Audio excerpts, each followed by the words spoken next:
Hello friends, मैं फिरदौस फातिमा। आज हम लोग देखने जा रहे हैं छत्तीसगढ़ माध्यमिक शिक्षा मंडल रायपुर द्वारा आयोजित शैक्षणिक सत्र 2020-21 माह नवंबर में आयोजित असाइनमेंट लेखा शास्त्र यानी अकाउंट्स का कक्षा 12वीं। हम में से बहुत से स्टूडेंट्स ऐसे हैं जिन्हें आंसर आता तो है लेकिन वो लोग परफेक्टली लिख नहीं पाते, ठीक है, जिससे उनके नंबर कट जाते हैं। इस वीडियो को बनाने के पीछे मोटिव हमारा या सिर्फ और सिर्फ लोगों को या स्टूडेंट्स को आंसर प्रोवाइड करना नहीं है, हमको उनको ये सिखाना है कि आंसर लिखा कैसे जाता है। आता तो सभी स्टूडेंट को उतना ही है लेकिन वो लोग परफेक्टली लिख नहीं पाते हैं। कैसे लिखा जाए, किस फॉर्मेट में लिखा जाए, ये उनको नहीं पता। तो आइए देखते हैं आज हम लोग कि हम लोग परफेक्टली आंसर कैसे लिखें जिससे हमारे जो मार्क्स डिडक्शन है वो कम से कम हो पाए। आज हम लोग देखते हैं जो हमारा असाइनमेंट आया हुआ है, इसका फर्स्ट क्वेश्चन जो है वो थ्योरी पोर्शन है। फर्स्ट क्वेश्चन देख लेते हैं हम लोग। When can a partner retire from the firm? What are the effect of retirement of a partner on the firm? ये जो क्वेश्चन है, ये क्वेश्चन एक नहीं, इसका दो पार्ट है। फर्स्ट पार्ट में पूछा गया है कि एक पार्टनर एक फर्म से कब रिटायर हो सकता है। सेकेंड पार्ट में पूछा गया है कि वो जो पार्टनर रिटायर होता है फर्म से, उसका फर्म पे क्या क्या इफेक्ट पड़ता है। जब हमको ऐसा कुछ क्वेश्चन पूछा जाता है थ्योरी का, तो हम सबसे पहले उसमें मीनिंग बताते हैं। इसमें टॉपिक हमारा मेन है रिटायरमेंट ऑफ अ पार्टनर, तो हम बताएंगे कि रिटायरमेंट होता क्या है। तो इस आंसर को ध्यान से देखिए आप लोग। हम क्या करते हैं, हम सीधा जो हमको पता है वो ऐसे धड़ धड़ लिखना चालू कर देते हैं, लेकिन हमको ऐसे नहीं लिखना है, हमको सिस्टमेटिक फॉर्मेट में लिखना है। हमको ब्लू और ब्लैक पेन का एकदम एग्जैक्टली वैसे यूज़ करना है जैसे हम हेडिंग लिखने के लिए कॉपी में यूज़ करते हैं ब्लैक पेन, और उसके नीचे डिस्क्रिप्शन लिखने के लिए यूज़ करते हैं ब्लू पेन। वैसे ही हमने यहाँ पे रिटायरमेंट ऑफ अ पार्टनर लिखने के लिए यूज़ किया है ब्लैक पेन, उसको अच्छे से अंडरलाइन कर दिया ताकि वो हाईलाइट हो कि हमने लिखा क्या है वो पता चले। फिर उसके नीचे हमने डिस्क्रिप्शन, उसकी मीनिंग बता दी है। फिर उसके नीचे हमारा लिखा हुआ है in the following circumstances a partner can retire from the firm. अब इसमें हमने बताया कि ये कंडीशन है, ये सर्कमस्टांसेस है जब हमारा जो पार्टनर एक फर्म से रिटायर हो सकता है।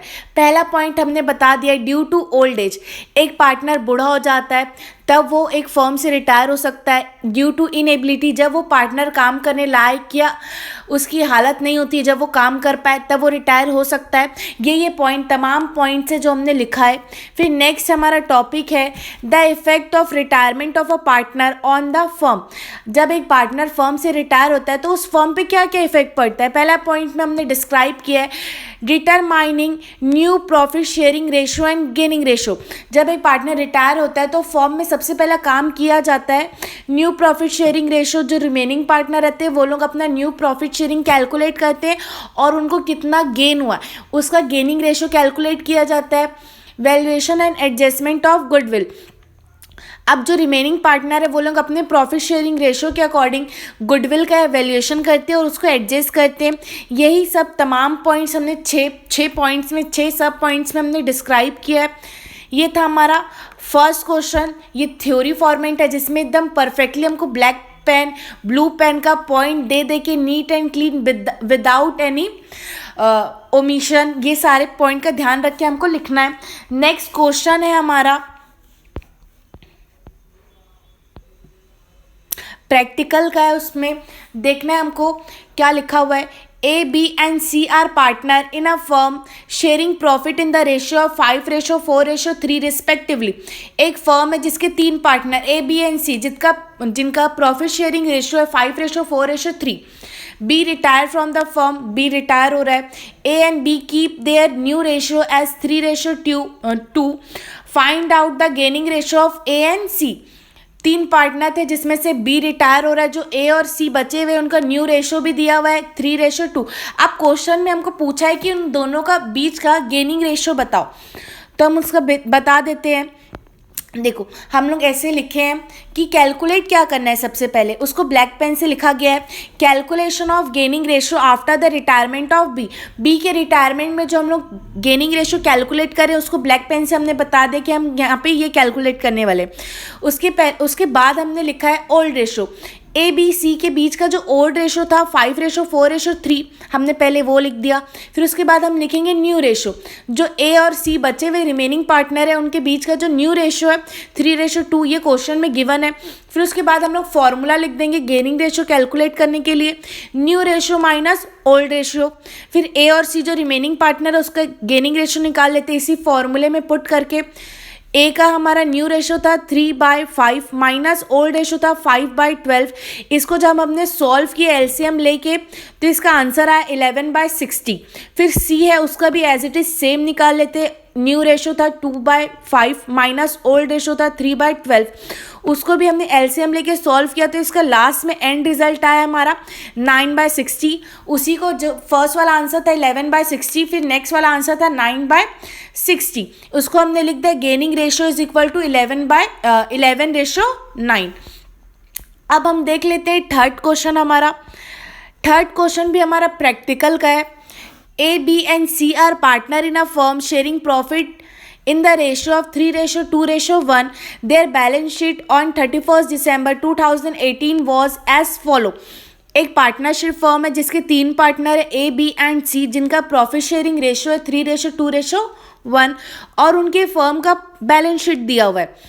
जब कोई पार्टनर रिटायर होता है तो फर्म में कुछ ना कुछ एडजस्टमेंट होते हैं, वही एडजस्टमेंट 3 पॉइंट में लिखा हुआ है। फर्स्ट पॉइंट है to provide a reserve at the rate 5% on debtors for doubtful debts.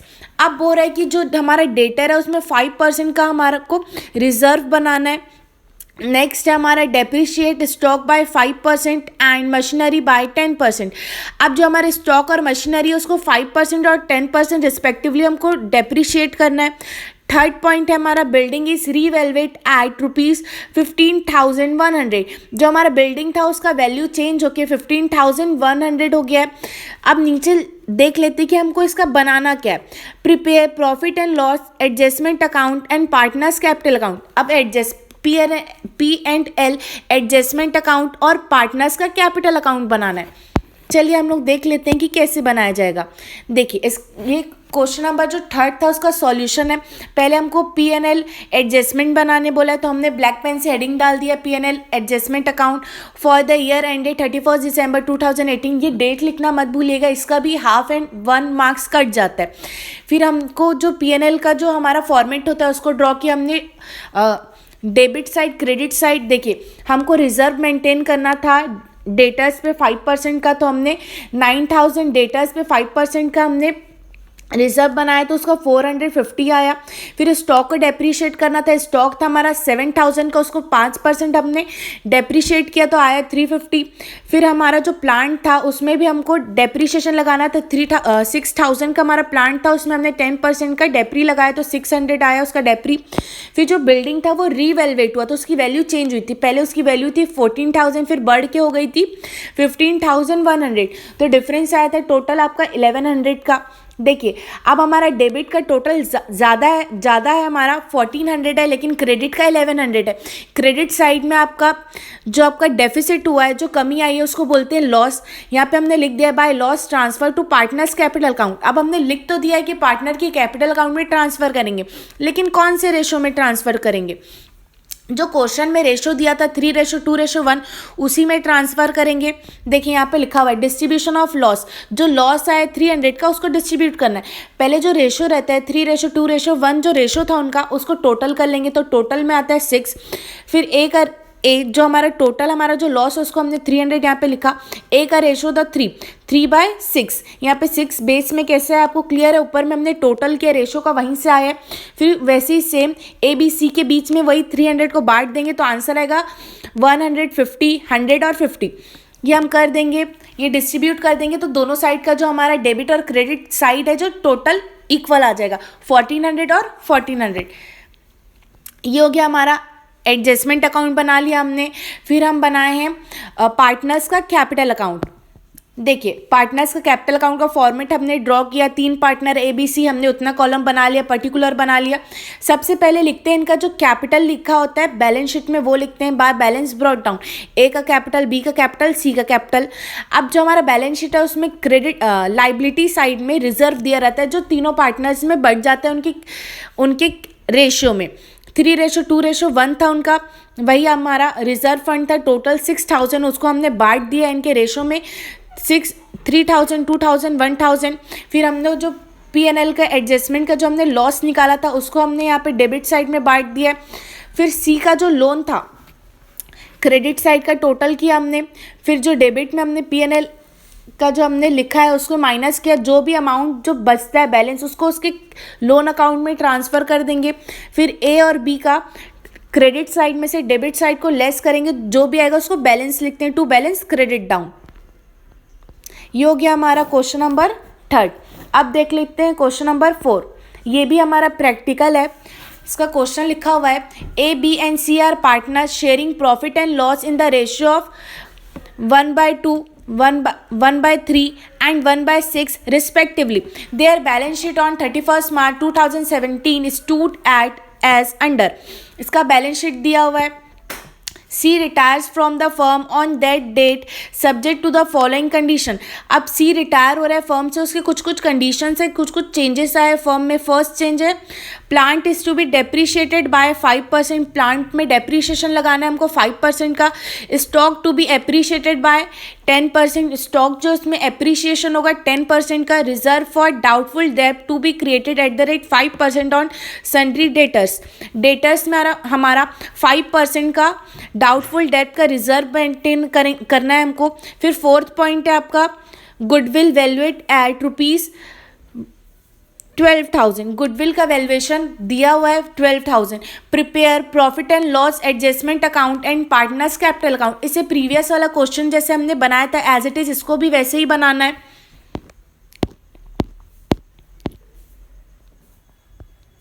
ये हमारा फोर्थ क्वेश्चन। इसमें सबसे पहले हमने प्रॉफिट एंड लॉस एडजस्टमेंट का अकाउंट बना लिया है। यहाँ पे कैपिटल लिखा हुआ है, आप लोग कैपिटल मत लिखिएगा, यहाँ पे बस profit and loss adjustment account लिखिएगा। इसके नीचे डेट आप लोग मेंशन करना मत भूलिएगा। अब हम लोग इसका डेबिट साइड स्टार्ट करते हैं। प्लांट में हमको डेप्रीशिएशन लगाना था, प्लांट था हमारा 3,000 का, उसमें 5% का डेप्रीशिएशन लगना था, तो उसका अमाउंट आता 150। फिर नेक्स्ट है हमारा डेटर्स में रिजर्व मेंटेन करना था 13,000 का हमारा डेटर्स है, उसमें 5% का जब हम लोग रिजर्व मेंटेन करेंगे तो उसका अमाउंट आएगा 650। फिर क्रेडिट में हमारा स्टॉक में एप्रिशिएट हुआ था तो उसको हम लोग क्रेडिट में लिखे हैं। 17,000 का स्टॉक था, उसमें 10% का एप्रिशिएशन हुआ है तो उसका अमाउंट है 1,700। देखिए क्रेडिट का टोटल हमारा आया है 1,700, डेबिट का आया है हमारा 800। तो यहाँ पे जो हमारा डेबिट साइड है उसमें शॉर्टेज हो रहा है, तो इस शॉर्टेज को बोला जाता है प्रॉफिट। अब जो प्रॉफिट आए वो तीनों पार्टनर में बढ़ जाएगा उनके रेशियो में। अब देख लेते हैं नीचे में लिखा हुआ है डिस्ट्रीब्यूशन ऑफ प्रॉफिट, उनका जो रेशियो है उसको टोटल करेंगे, लेकिन यहाँ पे रेशियो में कुछ फर्क है। रेशियो यहाँ पे इक्वल नहीं दिया हुआ है। पहले वाले का रेशियो दिया है 1/2, सेकेंड वाले का दिया है 1/3, तीसरे वाले का दिया है, सी वाले का दिया है 1/6। यहाँ पे जब बेस इक्वल नहीं होता है तो उसको हमको इक्वल करना पड़ता है। ये तीनों में से सबसे बड़ा बेस जो है वो सी का है 6। तो अब हम लोग बड़े को तो छोटा कर नहीं सकते, इसलिए जो छोटे छोटे बेस है उसको हम बड़े के बराबर कर देंगे। तो देखिए जब 2 को हमको 6 में कन्वर्ट करना है तो उससे इंटू करना पड़ेगा 3। जब हम बेस को 3 से इंटू करेंगे तो नॉमिनेटर जो होता है ऊपर वाला जो होता है उसको भी 3 से ही इंटू करेंगे।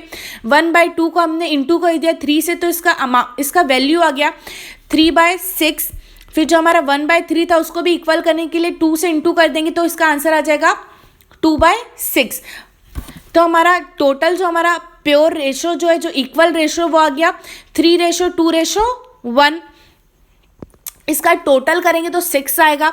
अब जो प्रॉफिट आया था हम लोग का 900 उसको इसी रेशो में 3:2:1 में बांट देंगे तो ए का आएगा 450, बी का आएगा 300, सी का आएगा 150। अब ऐसा बांटने से हमारा जो दोनों साइड का जो अमाउंट है वो 1700 इक्वल आ जाएगा।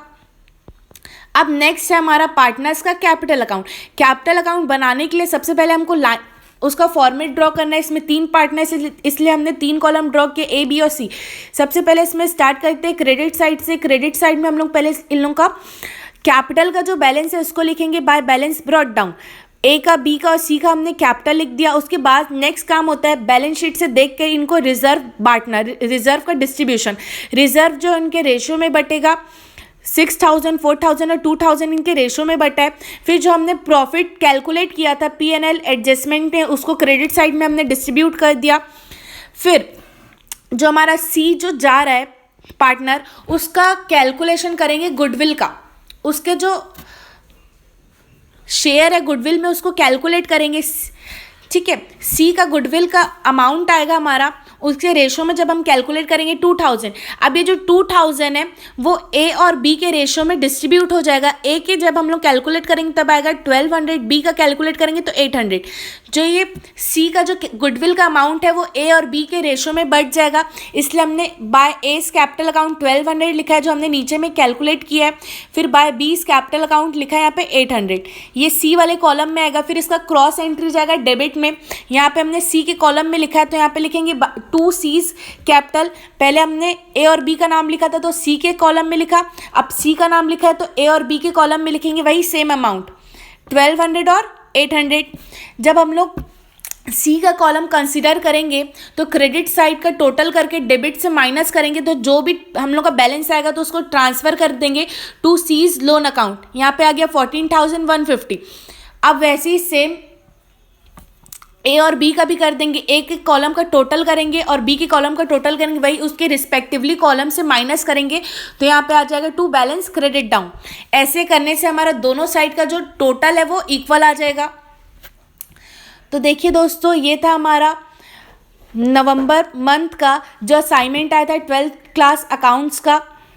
इसको आई होप कि आप लोग अच्छे से नोट डाउन कर लेंगे। ऐसे ही ब्लैक और ब्लू पेन का यूज़ करके करिएगा। और इस वीडियो को बनाने के पीछे हमारा मोटिव सिर्फ और सिर्फ स्टूडेंट्स की हेल्प करना नहीं है, हमको उनको ये सिखाना है कि लिखे कैसे और बिना मिस्टेक के लिखना है हमको, और पेपर में बहुत अच्छे मार्क्स स्कोर करना है। आई होप कि आप लोग बहुत अच्छे फ्लाइंग कलर से पास होंगे। आप लोगों के फ्यूचर के लिए गुड लक। आप लोग आंसर भी बहुत अच्छे से लिखिएगा। और आप लोग में से बहुत से दोस्त ऐसे हैं जो वीडियो देख तो लेते हैं लेकिन उसको लाइक करना, चैनल को सब्सक्राइब करना भूल जाते हैं। लेकिन ऐसा बिल्कुल नहीं कीजिए। जब हम आपकी कुछ हेल्प करते हैं तो बदले में आपको भी तो कुछ ना कुछ हमारी हेल्प करना है। आप हमारे वीडियो को लाइक ज़रूर कीजिए, हमारे चैनल को सब्सक्राइब कीजिए और अपने बहुत अच्छे अच्छे कमेंट हमारे लिए ड्रॉप आउट किए। हम लोग उसका पूरे का अगर कुछ डाउट है तो कमेंट में आप पूछ सकते हैं, हम उसका रिप्लाई ज़रूर से करेंगे। सोनू पापा, आपके नाम से पार्सल